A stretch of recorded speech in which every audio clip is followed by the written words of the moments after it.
Assalamualaikum warahmatullahi wabarakatuh. Salam Malaysia Madani. Dengar sini baik-baik, saya nak bercakap sikit. Kepada warga negara asing yang mana yang duduk di Malaysia ni, kan, tolonglah hormati undang-undang dan respect sikit kepada orang-orang tempatan. Kita diam, kita tak banyak bercakap.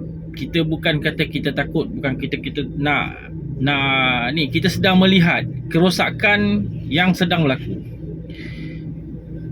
Dan kita dah mula start bersuara sedikit demi sedikit setiap hari. Dan kita pun harap pihak berkuasa ambil berat tentang perkara-perkara ni. Kan? Lambakan warga asing dalam negara kita ni menyebabkan budaya yang diorang bawa daripada luar tu secara tak langsung memberi perkara negatif kepada anak-anak kita yang berada di sekitar kawasan penduduk. Saya selalu dapat customer, iaitu kadang-kadang lah penduduk tempatan sendiri request Grab car, nak balik rumah tapi takut. Sebab takut adalah, saya tanya dia kenapa takut. Dia cakap kawasan rumah dia banyak warga negara Nepal, Myanmar. Hari-hari minum, mabuk sampai dia orang tak berani nak balik jalan kaki ke rumah. Padahal rumah dia, kalau nak balik rumah jalan kaki pun sampai. Tapi dia terpaksa request Grab car dan menunggu sehingga 15 minit di tempat lokasi untuk balik rumah. Sampai nak turun kereta pun minta saya temankan dulu sehingga dia naik tangga. Cuba bayangkan lah, orang tempatan sampai tahap begitu, nak balik rumah jadi takut disebabkan angkara warga negara luar ni yang tidak menghormati warga tempatan yang mana yang menyewa di kawasan-kawasan flat. Saya pun tak tahu kawasan perumahan awam untuk rakyat tempatan, tapi macam mana boleh penuh berlambak-lambak warga asing sewa kat situ. Ini yang saya katakan tadi, pengkhianatan ni kepada bangsa dan negara ni.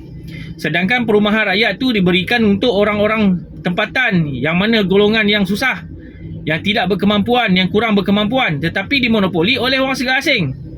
Ada Bangla, ada Indon, ada Myanmar. Yang paling banyak Myanmar lah yang sewa dekat luar ni, Nepal terutamanya lagi. Setiap masa waktu malam mabuk dan mabuk lagi, kan, sampai terlengkup kan. Saya buat Grab car hari-hari, saya nampak dan saya melihat perkara ni, dan semakin hari semakin parah. Ramai yang mengadu dengan saya, kan. Bila setiap kali naik, kita tanya customer kita, tak kira India, tak kira Cina, tak kira Melayu, kan. Yang paling takut biasanya Melayu lah, perempuan-perempuan Melayu yang paling takut lah.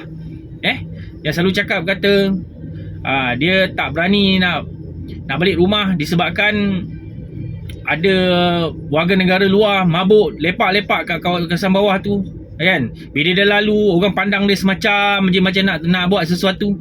Jadi perasaan takut tu muncul dalam diri masyarakat tempatan sekarang.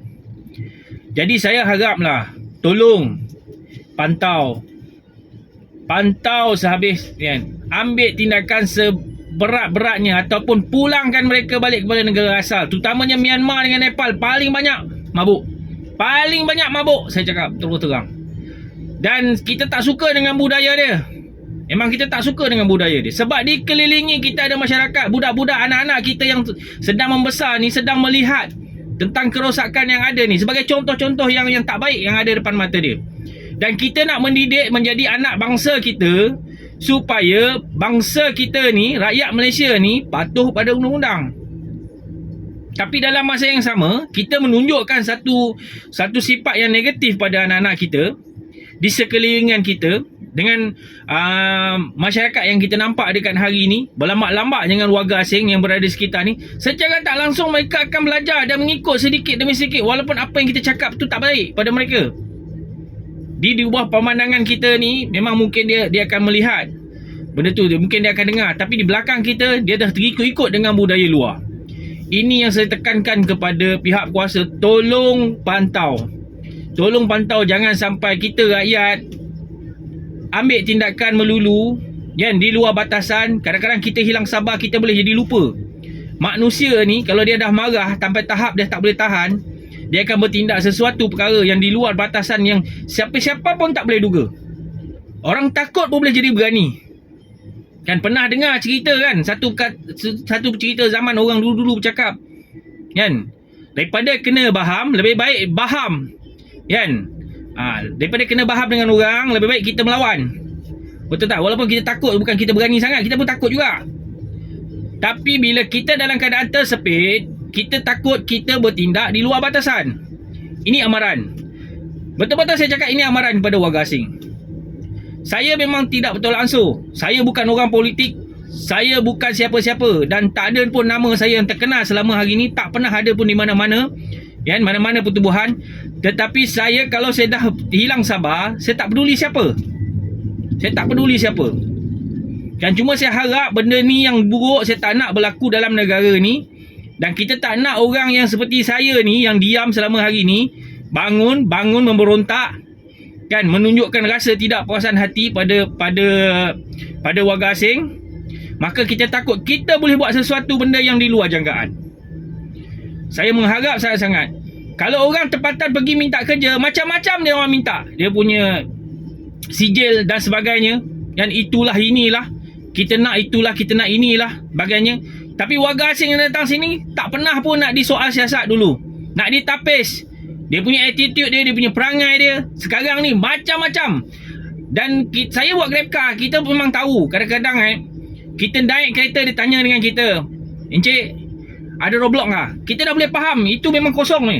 Memang kosong. Tapi kita nak bercakap bagi pihak individu, tak boleh. Disebabkan apa, nanti kita nak buat aduan apa, nanti GrabCar akan ban kita. Ini satu masalah sebenarnya. Jadi kita terpaksa telan dan kita hantar secara diam-diam. Tapi dalam hati ni, perasaan marah ni, kan tak tahu nak cakap macam mana lah. Memang betul-betul, memang tak boleh nak dibiarkan lagi. Saya mengharapkan sangat pihak-pihak masyarakat, pihak berkuasa yang berada sekeliling, kan, ataupun KRT yang mana yang dilantik, pantau kawasan-kawasan perumahan awam tidak dibenarkan warga asing untuk menyewa. Cuba bayangkan warga negara Malaysia pergi Singapura, nak sewa di Singapura, sewa bilik saja dia bagi dengan harga yang tinggi. Sebab apa? Saya tak nak galakkan warga kita pergi tinggal dekat dalam negara dia. Kita Malaysia, warga luar datang sini, bagi tempat tinggal lagi, bagi transport pergi kerja lagi, gaji sama banyak dengan rakyat tempatan, OT boleh kat dia orang lagi. Apa yang kita ada dekat sini sekarang? Saya nak tanya yang tu je pada masyarakat. Kalau tak pandai, tak buka mata lagi, tak datang melihat lagi, saya pun tak faham lah. Kan, bagi HR kilang tu, terutamanya orang-orang yang berbangsa Melayu sendiri menjadi HR mana-mana kilang, kan, tolong ambil berat benda ni. Dan kepada juga Kementerian Sumber Manusia, tolong pantau. Tolong audit. Kan? Tolong audit benda ni. Tolong cek. Kita minta tolong cek. Buatkan sesuatu. Jangan biarkan sampai rakyat dia marah. Rakyat dah tak boleh nak terima dengan keadaan. Kan? Saya bukan ahli politik. Saya tidak ada sekiri dan tidak kanan. Saya yang menjunjung adalah 5 rukun negara. Itulah, siapa pun yang memerintah, kita mendukung dia. Tetapi kita nak dia buat kerja. Bagi kerajaan, yang tak kira lah pemimpin peringkat tertinggi ke, yang berada dalam kerajaan sekian lama tu, ahli pegawai-pegawai kerajaan tu, tolonglah buka mata sikit. Jangan terlalu menekan kepada kita. Biarkan warga asing terus bermaharajalela dekat Malaysia ni. Sekian, terima kasih.